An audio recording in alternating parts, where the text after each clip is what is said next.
Yang kedua dari Mbak Ita. Mbak Ita atau yang dikenal Nugraheni Puspitasari merupakan konsultan senior dari Cognoscenti Consulting Group. Beliau sudah banyak membantu pendampingan organisasi baik di kementerian, lembaga, pemerintah daerah maupun BUMN dan swasta dalam pengembangan tata proses bisnis, SOP maupun kebutuhan organisasi lainnya. Untuk mempersingkat waktu, Mbak Ita, waktu dan tempat saya persilahkan. Oke, baik. Terima kasih banyak nih Mbak Sofi, Mbak Mili. Selamat bertemu kembali Bapak dan Ibu. Semoga tidak bosan ya karena ketemu saya terus. Oke, apakah slide-nya sudah terlihat? Oke, tunggu sebentar. Oke, sudah terlihat ya slide-nya? Oke, Bapak dan Ibu. Nah, kali ini Bapak dan Ibu mungkin yang sudah mengikuti webinar-webinar kita ya sebelumnya, mungkin sudah semoga tidak bosan ya ketemu saya yang ketiga kali nih. Kali ini saya berduet dengan Mbak Nisa. Tadi Mbak Nisa sudah cukup banyak membantu saya bagaimana menjelaskan kepada Bapak dan Ibu terkait Raci Matrix. Nanti mungkin saya lebih pada pendalaman materi yang telah diberikan oleh Mbak Nisa, dan juga nanti akan saya berikan contoh mungkin lebih teknis dummy-nya ya, seperti itu. Nah, oke, kita lanjut. Nah, untuk webinar kita kali ini terkait evaluasi organisasi, mungkin sebelumnya ya ada yang belum bertemu dengan saya perkenalkan lagi, nama saya Nugraheni Puspitasari atau biasa dipanggil Mbak Ita ya. Saya sudah banyak mendampingi Bapak dan Ibu di Kementerian Lembaga Pemerintah Daerah dalam penyusunan proses bisnis maupun ada review SOP, kemudian ada terkait review evaluasi organisasi juga. Nah, sebelum tadi kita mengenal terkait evaluasi organisasi dan Raci, mungkin nanti teknisnya ya, saya di sini memberikan sedikit intermezzo nih Bapak dan Ibu pemanasan. Nah, di sini mungkin saya juga pernah menyampaikan di sini ya, kenapa sih kita harus terus melakukan evaluasi, di mana evaluasi itu adalah proses perbaikan, hakikatnya perbaikan di masa nanti perbaikan yang akan datang. Nah, di sini ada dari Peter Seng, dia menyebabkan adalah masalah-masalah yang terjadi saat ini, mungkin ya di organisasi Bapak dan Ibu, itu disebabkan dari masalah kita atau solusi yang kita ambil kemarin. Contohnya misalnya dalam konteks evaluasi organisasi. Oh, kemarin tuh kita di tahun misalnya 2018 ada di bagian saya nih Mbak unit kerja yang kita ternyata taruh di bawah divisi atau direktorat tertentu. Ternyata seiring berjalannya waktu sesuai dengan perkembangan misalnya perkembangan sasaran di dokumen rencana strategis Bapak dan Ibu, kok ternyata ya ketika kita jalani ada banyak mungkin yang tadi Mbak Nisa sampaikan ya, ada banyak tumpang tindih pekerjaan atau mungkin beban kerja yang tidak sesuai. Nah, inilah Bapak dan Ibu kenapa kita perlunya ya, kita perlu mencari solusi gitu ya, solusi yang terjadi saat ini dalam hal ini adalah evaluasi organisasi. Saat ini kita mengusulkan evaluasi organisasinya dengan Raci Matrix. Nah, kenapa nih harus Raci Matrix? Kenapa tidak yang lain gitu kan? Nah, karena kita tidak bisa gitu menyelesaikan masalah dengan cara pola pikir yang sebelumnya. Mungkin kita dulu menyusun struktur organisasi pakai CKMP atau cara-cara kira menggunakan perasaan. Nah, sekarang nggak bisa Bapak dan Ibu. Kita harus ubah gitu ya pola pikir kita. Kita harus mencari cara yang baru gitu kan, supaya kita tidak berkutat di itu-itu saja, atau di sini yang Albert Einstein menyebutkan insanity itu tadi. Nah, selanjutnya sebelum kita masuk ya ke Raci, tadi Mbak Nisa juga menyampaikan terkait banyak terkait organisasi.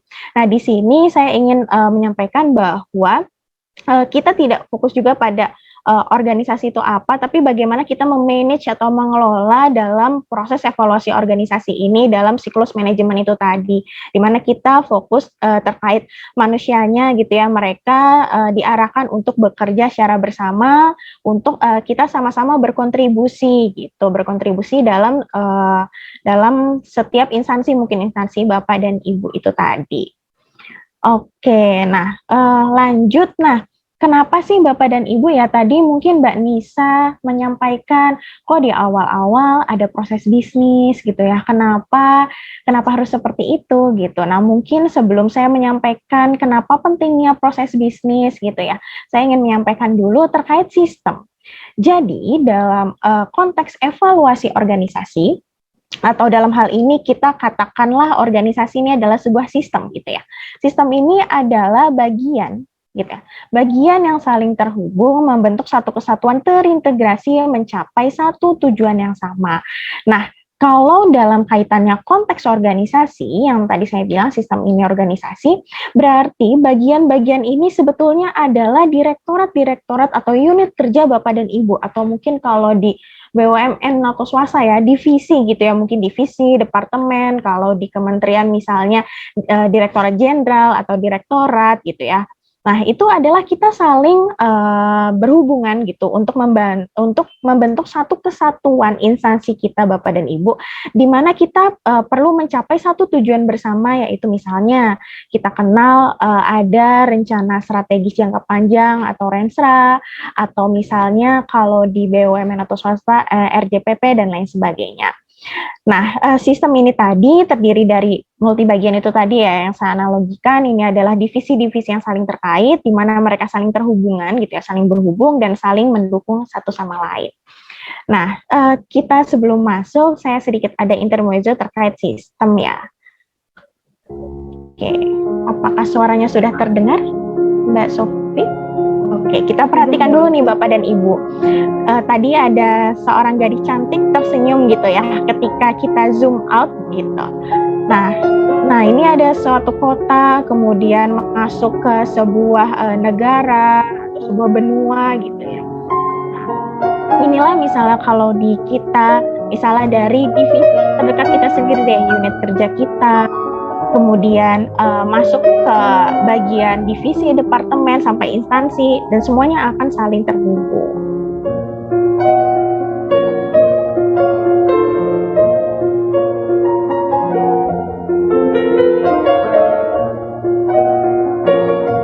Oke, semakin lebar ya ternyata Bapak dan Ibu, ternyata sistemnya itu tidak hanya di sudut pandang kita ya, tapi juga di luar itu juga saling berhubungan gitu.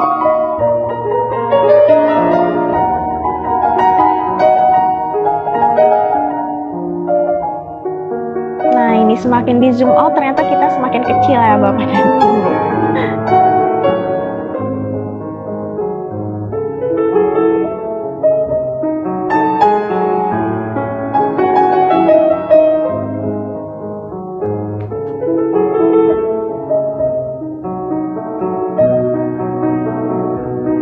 Oke, sekarang kita balik, kalau kita zoom in Bapak dan Ibu, nah analoginya misalnya di sebuah negara ada banyak instansi, misalnya di kementerian lembaga BUMN, swasta gitu ya. Dalam instansi-instansi tersebut ketika kita masuk ke dalamnya, oh ada eselon satunya gitu ya, semakin ke bawah ada eselon 2 dan lain sebagainya sampai ke unit kerja kita. Nah, seperti ini juga. Nah, inilah adalah sebuah sistem ya Bapak dan Ibu, di mana mereka saling berhubungan satu sama lain. Nah, kalau gadis cantik ini ketika kita zoom in, oke, kita coba masuk.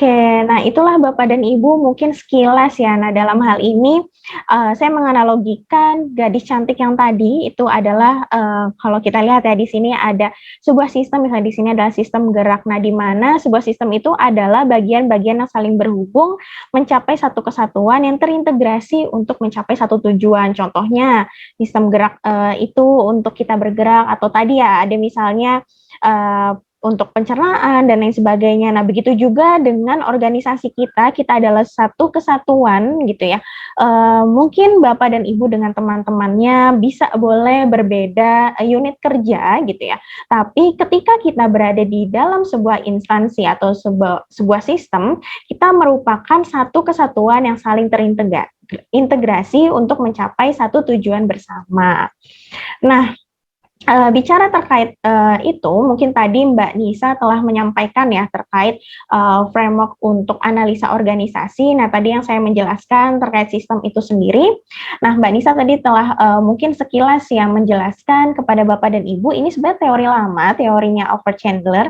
Jadi sebenarnya kenapa ini saya jelaskan karena teori ini sebetulnya mengatakan Bapak dan Ibu ketika kita sudah paham sistem, ketika kita sudah kenal nih people yang perlu kita kelola, terus kemudian ada struktur organisasi yang ingin kita evaluasi Bapak dan Ibu dengan budaya kerja, misalnya ketika Bapak dan Ibu ada merger atau misalnya menjadi instansi baru gitu ya, pasti kan ada butuh penyesuaian yang akan berdampak pada performance itu tadi. Nah, ketika kita dalam konteks ini ingin melakukan penyesuaian sistem dan mungkin evaluasi terhadap struktur organisasi kita, dalam hal ini adalah evaluasi organisasi, di sini kita mengacu pada strategi atau kita sebut structure follow strategi. Jadi memang idealnya gitu ya Bapak dan Ibu, idealnya ketika kita ingin melakukan evaluasi organisasi, kita perlu tahu dulu nih arah tujuan kita kemana, atau saya sebutnya arah strategi kita kemana gitu ya. Makanya tadi saya berulang kali menyampaikan bahwa di sini sistem itu adalah satu kesatuan yang untuk mencapai satu tujuan bersama yang di dalam strategi itu tadi. Oke, bagaimana sih kita mencapai strategi itu gitu ya? Nah, sesi kali ini mungkin Bapak Ibu pernah ketemu saya atau ada yang baru, jadi saya ingin menjelaskan lagi dalam konteks proses bisnis. Nah, tadi mungkin saya sudah menyampaikan banyak ya, strategi, arah gitu ya. Kita mau kemana sih instansi Bapak dan Ibu? Mungkin di sini Bapak Ibu kenal ya, mungkin kalau di instansi pemerintah sudah tidak asing lagi namanya dokumen rencana strategis atau misalnya di daerah terkait dokumen RPJMD, atau misalnya kalau di swasta gitu ya RJPP-nya gitu ya untuk tahun misalnya 2020 sampai 2024 dan lain sebagainya, dan biasanya itu akan dievaluasi, atau misalnya kalau di perusahaan BUMN itu kita sebut misalnya setiap RUPS gitu ya, ada perubahan pergantian dinamika yang akan dijalankan Bapak dan Ibu. Nah, dinamika tersebut pasti dari arah misalnya dokumen rencana strategis kita tidak asing, pasti ada di dalamnya itu terkait program-program atau strategis inisiatif yang harus Bapak Ibu jalani gitu ya. Nah, apa sih kaitannya gitu ya? Kenapa kita dalam melakukan evaluasi organisasi sekarang perlu kenal dulu nih proses bisnis. Nah, di dalam tadi yang saya ceritakan dokumen Rensra atau RJPP atau RPJMD-nya Bapak dan Ibu itu merupakan dokumen jangka panjang Bapak dan Ibu. Dan tentunya yang tadi saya sampaikan ketika kita melakukan evaluasi organisasi, kita akan follow strategi kita gitu ya. Di mana itu akan berdampak jangka panjang. Nah, di mana di sini adalah dokumen Rensra dan Bapak Ibu sudah ada gitu ya. Dokumen yang memang rutin dilaksanakan saat ini gitu. Nah, untuk menjembatani ini tadi antara dokumen kita mau ke arah mana nih ke depannya dan sekarang kita menjalankan apa dan kita mau melakukan evaluasi organisasi, jembatan yang perlu kita bangun gitu ya, itu adalah melalui peta proses bisnis. Di mana peta proses bisnis ini adalah sebuah tools Bapak dan Ibu. Jadi dia tools untuk menjembatani kita bagaimana memastikan kegiatan di operasional Bapak dan Ibu ini memang arahnya kita mencapai tujuan itu tadi yang tertuang di Rensra atau RJPP atau RPJMD itu tadi. Nah, proses bisnis ini gitu ya Bapak dan Ibu, inilah yang akan menjadi tools kita dalam melakukan evaluasi organisasi. Dalam hal ini tema webinar kita adalah dengan Raci Matrix. Nanti saya mungkin akan menjelaskan lebih detail ya bagaimana nih arahnya gitu.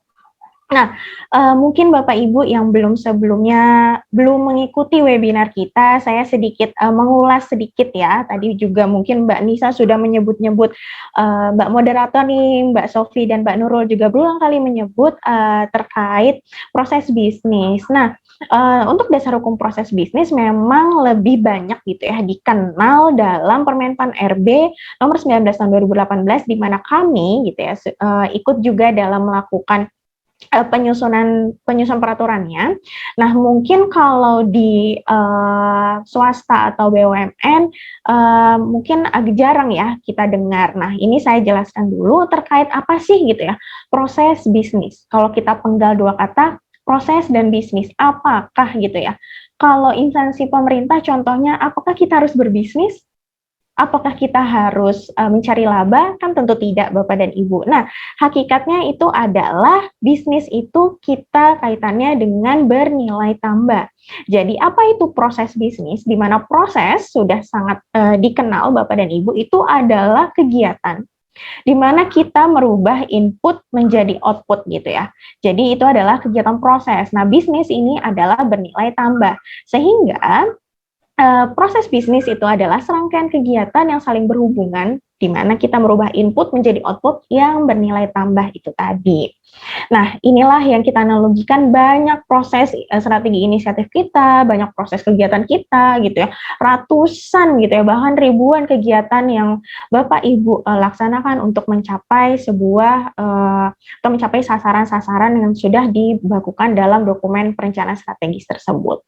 Nah, proses-proses inilah Bapak dan Ibu, kalau kita apa ya namanya, misalnya dalam satu unit kerja, di sini saya analogikan dia manajer ya. Kalau di sebuah struktur organisasi, misalnya saya divisi A, Mbak Sofi divisi B, Mbak Mili divisi C. Nah, kita pasti masing-masing melakukan sasaran-sasaran program, sasaran-sasaran kegiatan yang memang pasti itu akan kita jalankan di divisi kita masing-masing. Nah, tapi Bapak dan Ibu, apakah gitu ya, divisi saya dengan divisi Mbak Sofi atau divisi Mbak Mili, apakah tidak perlu kolaborasi? Tentu perlu dong gitu kan. Nah, inilah Bapak dan Ibu kaitannya kegiatan cross fungsional itu tadi. Nah, untuk proses bisnis mungkin tadi Mbak Nisa juga menyampaikan ya, itu berdasarkan Permenpan RB. Nah, proses bisnis ini adalah dia kegiatan yang lintas unit atau lintas divisi dalam kaitannya itu tadi. Bagaimana kita melakukan kolaborasi dari divisi saya dengan divisi Mbak Sofi, divisi-divisi yang lain gitu ya, yang lintas kegiatannya cross fungsional atau kita perlu kolaborasi, itulah yang akan digambarkan dengan proses bisnis. Dan struktur organisasi Bapak dan Ibu gitu ya, yang akan kita evaluasi itu adalah mungkin lebih turun top down ya arahnya. Nah, bagaimana nih hubungannya, apa sih Mbak, gitu kan, proses bisnis dan struktur organisasi. Toh juga kegiatannya kalau struktur organisasi kita top down, kalau proses bisnis kita cross gitu kan. Nah, kita masuk lebih pada konteks untuk framework-nya dulu. Nah, tadi yang saya sampaikan, mungkin tadi Mbak Nisa juga menyampaikan, untuk proses bisnis gitu ya, kita mengusulkan ada metode 3 dimensi dalam menggambar. Jadi dalam proses bisnis itu dikenal 4 dokumen gambar, Bapak dan Ibu. Jadi ketika Bapak dan Ibu baru menggambar misalnya peta proses atau menyusun subprosesnya saja, itu belum kita katakan lengkap ya. Kita harus sampai penyusunan peta relasi dan peta lintas fungsi. Di mana tadi mungkin Mbak Nisa setelah menyampaikan sekilas gitu ya, peta proses itu menggambarkan aktivitas-aktivitas keterkaitan gitu ya di kegiatan Bapak dan Ibu. Kemudian subprosesnya ini adalah turunan kegiatannya. Peta relasi nanti akan memetakan siapa unit kerjanya gitu ya, dan peta lintas fungsi adalah puncak dari penyusunan proses bisnis di mana dia akan menggambarkan cross fungsional itu tadi. Nah, contohnya seperti ini Bapak dan Ibu. Ini yang tadi saya sampaikan proses bisnis, misalnya contohnya ya ini di DPD dari Rensra dia akan diturunkan, atau dari RJPP instansi Bapak dan Ibu itu akan diturunkan, ada proses bisnis 1 sampai 11 contohnya. Dari stakeholdering itu akan kita turunkan ke sub-subnya yang disebut subproses. Kemudian tadi siapa saja yang melakukan itu adalah di peta relasi, dan bagaimana hubungan keterkaitan cross fungsionalnya itu adalah di peta lintas fungsi. Nah, inilah kuncinya Bapak dan Ibu. Untuk nanti kita melakukan evaluasi organisasi, kunci peta lintas fungsi atau cross functional map ini akan menjadi kunci dasar Bapak dan Ibu saat kita melakukan pemetaan gitu ya. Nah, ini tadi. Nah, inilah santapan utama kita webinar kali ini terkait evaluasi organisasi. Tadi mungkin saya menjelaskan lebih dalam untuk kulit-kulitnya dulu ya. Nah, sekarang lebih ke teknis untuk racinya. Nah, di sini Bapak dan Ibu saya berikan gambaran atau contoh framework dalam langkah evaluasi organisasi. Jadi kita pasti perlu gitu ya, misalnya analisa kebutuhan, misalnya dari pelajari dokumen-dokumen yang tadi saya katakan, Rensra, RJPP, RPJMD, dan lain sebagainya. Kemudian kita interview gitu kan, isu-isu di stakeholder terkait atau unit kerja yang pemangkunya itu ada isu apa sih gitu kan. Nah, setelah kita melakukan persiapan proyek tersebut, kita akan langsung masuk ke penyusunan peta proses, subproses, dan peta relasi, misalnya melalui workshop-workshop gitu ya. Nah, setelah itu yang tadi saya sampaikan bahwa tidak cukup sampai situ, kita harus melakukan penyusunan peta lintas fungsi. Nah, peta lintas fungsi yang tadi sudah saya gambarkan, baru kita melakukan identifikasi dan analisa racinya Bapak dan Ibu. Nanti ini sebagai input untuk kita melakukan struktur organisasi. Nah, selanjutnya, nah ini tadi Mbak Nisa sudah menyampaikan ya terkait kegunaan raci dan apa saja gitu ya perannya. Nah, saya lebih masuk di sini. Nah, ini adalah contoh Bapak dan Ibu. Ini adalah beberapa contoh ya, saya ambil. Nah, ini contoh dummy. Nah, misalnya dalam hal ini tadi proses rekrutmen yang mungkin Mbak Nisa juga menyampaikan. Jadi, kita dalam peta lintas fungsi yang telah disusun, nah inilah Bapak dan Ibu, kenapa sih kita harus menyusun proses bisnis sampai peta lintas fungsi? Karena peta lintas fungsi itu yang akan menjadi tools kita Bapak dan Ibu untuk melakukan identifikasi raci. Nah, ini saya beri dua contoh, mana gitu ya, tadi kalau Mbak Nisa menyampaikan unit kerja pemangkunya atau penanggung jawab, itu yang disebut responsible. Dalam hal ini misalnya contoh rekrutmen, dia ada divisi terkait operasional human capital contohnya. Kemudian mana yang berperan sebagai A atau accountable, di mana tadi Mbak Nisa menyampaikan ini adalah dia yang bertanggung jawab terhadap substansi Bapak dan Ibu. Jadi sekali lagi substansi ya, jadi tidak hanya nanti Bapak dan Ibu ngecek sendiri nih masing-masing peta lintas fungsi yang ada di instansi Bapak dan Ibu, sekalinya ada decision setuju, oh langsung A, tidak Bapak Ibu. Jadi kita perlu pelajari dulu mana nih divisi yang memang dia bertanggung jawab penuh atas substansial dari sebuah alur kegiatan. Dalam hal ini misalnya contohnya direksi terkait gitu ya, yang akan melakukan persetujuan terkait pelaksanaan rekrutmen ini. Kemudian selanjutnya C gitu ya, atau konsal. Nah, di sini adalah divisi-divisi yang tadi saya katakan. Saya berelaborasi dengan Mbak Nurul. Mbak Nurul ada dua, Mbak Sofi dan Mbak Mili gitu ya. Misalnya divisi Mbak Sofi dan Mbak Mili. Nah, itulah divisi yang membantu Bapak dan Ibu gitu ya dalam kegiatan yang Bapak dan Ibu tanggung jawab itu yang akan menjadi konsal. Dan misalnya ada divisi, misalnya contoh divisi X yang Bapak dan Ibu memberikan informasi, nih loh, kegiatan kita udah sampai sini, dia hanya sebagai pasif sih sebenarnya, hanya sebagai satu arah saja kegiatannya atau arah komunikasinya itu adalah sebagai info.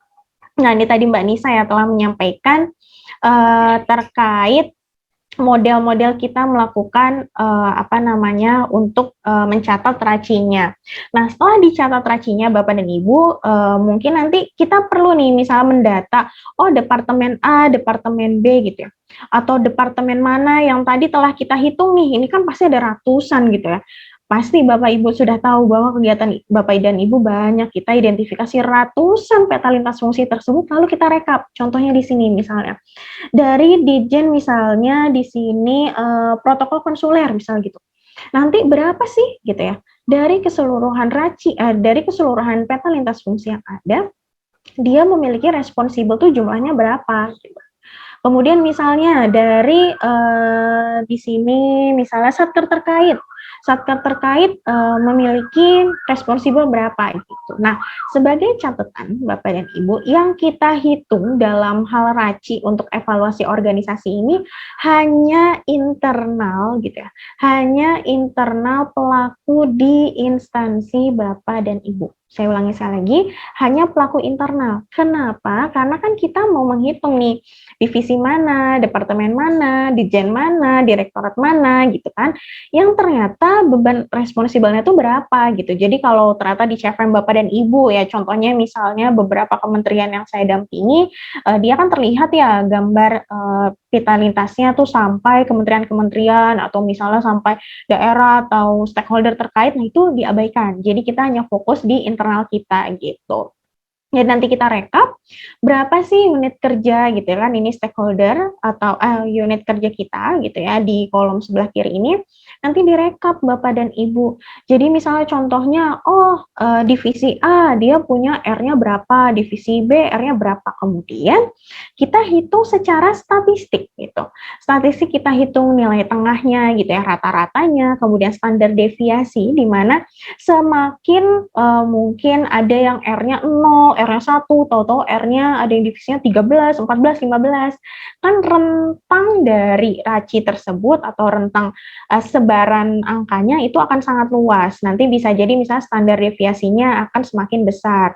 Atau misalnya, kita ternyata sama-sama nih Mbak Betty, di divisi saya R-nya 5, divisi Mbak X R-nya 5, divisi satu lagi R-nya 6 misalnya, dengan rentang gitu ya, mungkin yang mirip-mirip nanti bisa standar deviasinya lebih kecil. Kemudian kita perlu identifikasi juga mana nilai maksimal minimum, untuk apa? Untuk nanti kita hitung Bapak dan Ibu untuk batas atas, batas bawah. Mungkin kalau Bapak dan Ibu belajar statistika ya waktu kuliah, semoga tidak dilupakan nih, dalam sebaran normal gitu ya, batas atas, batas bawah itu adalah sebaran range gitu ya, atau rentang yang memang misalnya dalam hal ini kita bisa toleransi. Dalam hal ini misalnya saya melakukan evaluasi organisasi untuk departemen gitu ya, ternyata batas atasnya itu ternyata departemen itu harus nilainya 7 gitu, lebih dari itu ternyata dia bebannya lebih gitu misalnya, atau batas bawahnya di sini 2. Ada yang beberapa departemen ternyata kurang, berarti kan kita perlu analisa lebih lanjut gitu ya. Apakah memang dari gambar-gambar peta lintas fungsi tadi yang telah digambar, kegiatannya itu sebenarnya misalnya contohnya tidak ada atau sedikit nilai konsistensinya contohnya, atau misalnya ternyata sudah terinklud tumpang tindih dengan peta lintas fungsi lain, itu bisa saja. Nah, selanjutnya Bapak dan Ibu, setelah kita melakukan atau melihat ya identifikasi batas atas, batas bawah, baru kita lihat tadi yang sudah kita catat gitu ya Bapak dan Ibu, itu mana saja divisi yang melewati batas atas dan batas bawah gitu ya. Nanti ini sebagai catatan atau range kita nih, 2 sampai 7 gitu kan. Nah, nanti contohnya misalnya contohnya ini asumsi lah yang ini adalah yang memang perlu dilakukan, misalnya kita apakah akan melakukan peleburan gitu ya, misalnya dia sedikit kita leburkan dengan divisi yang lain, atau ternyata dia memang sedikit dan memang perlu dihilangkan, fungsinya ditaruh di unit kerja lain, atau misalnya dia ternyata saking banyaknya gitu perlu kita mekarkan. Nah, itulah yang akan nanti kita kita arrange gitu kan berdasarkan RACI tersebut, dan nanti akan dilihat nih misalnya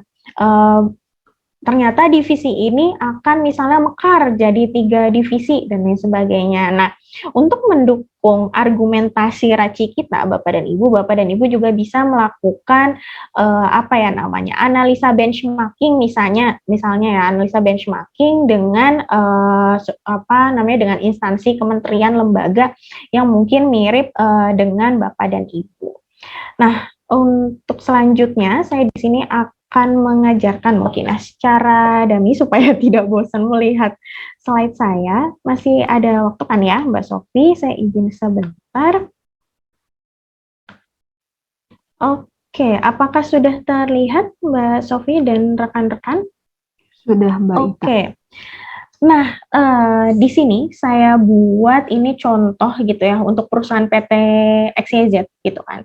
PT XYZ ini, apa namanya, dia memiliki sangat banyak gitu kan, sangat banyak peta lintas, fungsi yang telah digambar gitu kan. Dalam hal ini ternyata dia ada 157 gitu ya. Saya pernah mendampingi di salah satu kementerian gitu ya, dia ada yang pernah sampai 300, 200 ya tergantung lingkup kerjanya gitu ya Bapak dan Ibu. Jadi ini Bapak dan Ibu perlu dilakukan tadi ada penyusunan peta proses, subproses, hingga peta lintas fungsi, dan kita buat matriks tool seperti ini. Nah, ini saya berikan contoh ya, contoh dummy. Nah, kemudian gitu ya, nanti setelah dilakukan identifikasi misalnya judul gitu ya, misalnya dalam hal ini saya ambil contoh dummy di salah satu perusahaan, misalnya pimpinan atau steering committee atau misalnya Pak Ditjen gitu ya, pimpinan-pimpinan petinggi-tinggi, misalnya dia di dalam satu peta lintas fungsi ada yang misalnya berperan, oh dia sebagai accountable, berarti kan dia sebagai apa namanya, penanggung jawab gitu ya. Nah, ini saya merge dulu mungkin supaya Bapak dan Ibu bisa terlihat dan terbayang yang tadi saya sampaikan. Tadi kita telah melakukan penyusunan di sini ya, dan kunci kritisnya ini adalah di peta lintas fungsi.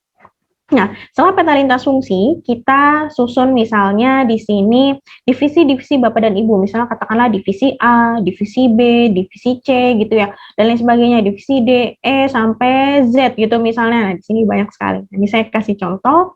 Nah, di sini sampai divisi, oh ini cukup banyak ya, sampai divisi AM kalau nggak salah. Nah, ini banyak. Nah, baru Bapak dan Ibu setelah dilakukan tadi ya gambar, kemudian Bapak dan Ibu mengidentifikasi satu-satu peta lintas fungsinya, Bapak dan Ibu catat nih dalam lembar kerja ini. Nah, ini saya mengambil contoh yang saya identifikasi, misalnya satu divisi, dia perannya sebagai apa, dan nanti akan dihitung rekapnya, gitu kan. Nah, nanti ketika sudah direkap, nah ini contohnya lumayan banyak ya, ini PT XYZ ini termasuk perusahaan yang besar gitu kan. Nah ini, nah contohnya di sini misalnya, oh untuk steering committee dari 157 peta lintas fungsi atau kegiatan, dia ada perannya 82 gitu ternyata sebagai accountable atau penentu gitu ya. Memang penanggung jawab sebuah kegiatan gitu, atau pimpinan Bapak dan Ibu. Kemudian, misalnya contohnya di sini, divisi A. Oh, ternyata divisi A ini dari 157, dia hanya berperan sebagai responsibel gitu ya, di peta lintas fungsinya tuh hanya 2 gitu. Kemudian ada yang, oh dia berperan dengan apa namanya, peta lintas fungsi lain atau divisi lain ada 66, dan dia ada yang menerima informasi tebusan, misalnya contohnya 56, dan lain sebagainya. Nah, ada saya ambil case lagi, misalnya divisi G. Divisi G ini ternyata gitu ya, ketika kita melakukan pemetaan, dia hanya ada satu responsibel gitu. Nah, kemudian dan lain sebagainya gitu ya, kita rekap. Nah, di sini selanjutnya akan kita ada punya tabel rekap racinya, Bapak dan Ibu. Yang ini tadi saya katakan tabel PT XYZ ini rekap racinya ya, misalnya dari pimpinan tadi ada 82, divisi A, divisi B, C, D, dan lain sebagainya. Nah, di sini yang saya merahin. Ternyata ada yang hanya satu nih Bapak dan Ibu, dan di sini agak comblang ya. Divisi F ternyata 10 gitu. Kemudian misalnya saya ambil contoh lagi, oh divisi SDM, ternyata di salah satu divisi SDM ada yang divisi W di sini dia punya 11 gitu. 11 responsibelnya. Amat sangat banyak ya. Ketika kita membandingkan dengan teman-temannya nih dalam satu rumpun direktorat yang sama, misalnya di sini ada 8, 4, 3 dan lain sebagainya. Nah, ini bisa kita lihat tentunya gitu ya dengan raci matriks tadi. Nah, Bapak dan Ibu, untuk raci matriks ini sebenarnya ini adalah salah satu tools atau kunci yang bisa kita atau bisa sebagai analisa deskriptif ya. analisa deskriptif Bapak dan Ibu ketika melakukan evaluasi organisasi. Nah, kenapa saya katakan ini adalah analisa deskriptif gitu? Dia bisa menjelaskan atau memberikan kita gambaran bagaimana kondisi aktual gitu ya, aktual dari PT XYZ. Di sini contohnya kondisi aktual saat ini. Oh, ternyata memang gitu ya, contohnya dia ada nih divisi yang ini lebih banyak, yang ini lebih sedikit gitu kan. Idealnya seperti apa dan lain sebagainya. Nah, selanjutnya kita lakukan tadi yang saya sampaikan ini adalah perhitungan statistiknya. Kita hitung minnya, median, standar deviasi dan lain sebagainya dan kita analisa misalnya contohnya. Ini saya beri contoh. Katakanlah ada misalnya di sini ada 5 ya. Divisi L, F, W, A, L misalnya. Divisi-divisi ini ternyata melewati ambang batas yang dimana kalau tadi kita lakukan rekap di sini, dia harusnya gitu ya, batas atasnya itu adalah 7,96 atau kita bulatkan ke atas, itu adalah 8. Kemudian batas bawah gitu ya, itu adalah misalnya 2,14 dan kita bulatkan 2. Berarti yang di bawah 2 dan di atas 8 itu adalah divisi-divisi yang melewati batas atas dan perlu kita adjust itu tadi. Bisa kita lembur, bisa kita hapus gitu kan. Hapus tapi dengan catatan misalnya tugas dan fungsinya atau tusinya kita serahkan kepada direktorat mana, dijen mana gitu kan, atau divisi mana. Kemudian di sini ada divisi-divisi misalnya melewati batas bawah itu tadi juga dari RACI ini.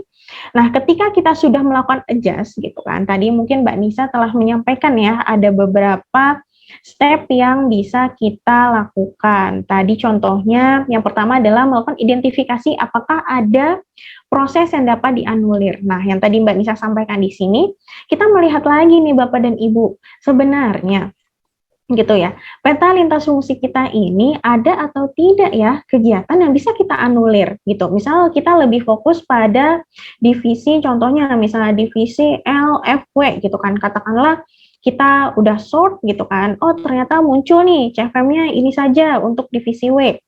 Nah, tadi yang Mbak Nisa sampaikan melakukan identifikasi apakah ada proses yang dapat dianulir. Misalnya, ternyata proses ini nih contohnya, misalnya aset-aset ini kalau kita lihat alur CFM yang tergambar atau step-step yang tergambar, bisa loh kita gabung jadi satu. Berarti otomatis ketika kita merge jadi satu, responsibel yang ada di divisi tersebut otomatis satu gitu ya Bapak dan Ibu, akan menjadi berkurang. Nah, kemudian kegiatan yang kedua tadi yang Mbak Nisa sampaikan adalah jika ada proses gitu ya yang tidak bisa dianulir, maka dapat dilakukan alternatif untuk membuat divisi baru itu tadi. Misal ternyata, oh ini udah amat sangat padat nih, ternyata ketika dicek-cek lagi nih, gitu kan substansi di CFM-nya, ya nggak bisa Mbak digabung gitu kan, memang R-nya banyak gitu kan, ya sudah kita usulkan itu adalah salah satu alternatif untuk membuat divisi baru. Kemudian ada juga yang kegiatan ketiga adalah mengalihkan sebagian proses ke divisi lain. Nah, misalnya di sini saya ingin ambil contoh lah, di sini saya ambil mana ya yang responsibel, misalnya dia berperan sebagai responsibel gitu kan. Nanti saya geser gitu, saya mau dipindahkan ke divisi-divisi yang lain. Nah, itu nanti bisa dicatat gitu ya di RACI-nya dan di CFM-nya juga perlu pada saat di sisi sebelah kiri pelaku itu juga diperbaiki. Misalnya yang di situ aktivitas responsibelnya apa, dia dilempar gitu ya. Sehingga nanti misalnya kita punya satu rekapitulasi RACI yang baru gitu kan dengan perpindahan tadi lebur atau untuk membuat divisi baru, divisi lain. Nah, nanti ketika kita lihat gitu ya, tadi dengan ambang batas yang sama, misalnya tadi 8 dan 2, mana ya yang sudah, oh ternyata tadi saya berhasil nih, itu kita pecah atau kita pindah responsibelnya ke divisi lain, sehingga divisi-divisi misalnya L, F, W, A, L ini akan misalnya memiliki range dengan di dalam ambang batas maupun ambang batas bawah ini. Nah, kemudian misalnya yang melewati batas bawah. Nah, di sini ternyata kalau saya gitu ya, di sini kenapa dia 0 gitu kan. Nah, ini bisa jadi R yang ada di divisi dia itu akan tadi yang tadi saya bilang bisa dialihkan gitu ya ke divisi yang lain dan bisa prosesnya dianulir sehingga nanti ketika Bapak dan Ibu punya struktur organisasi, divisi ini hilang seperti itu. Mungkin ini saja ya Bapak dan Ibu, nanti mungkin kita bisa lebih detailnya bagaimana sih Mbak gitu ya, concise-nya peta lintas fungsi ini tersusun dan lain sebagainya. Nanti bisa ikuti kegiatan kita di BIMTEK Publik selanjutnya. Baik, terima kasih Bapak dan Ibu atas perhatiannya. Saya serahkan kepada moderator.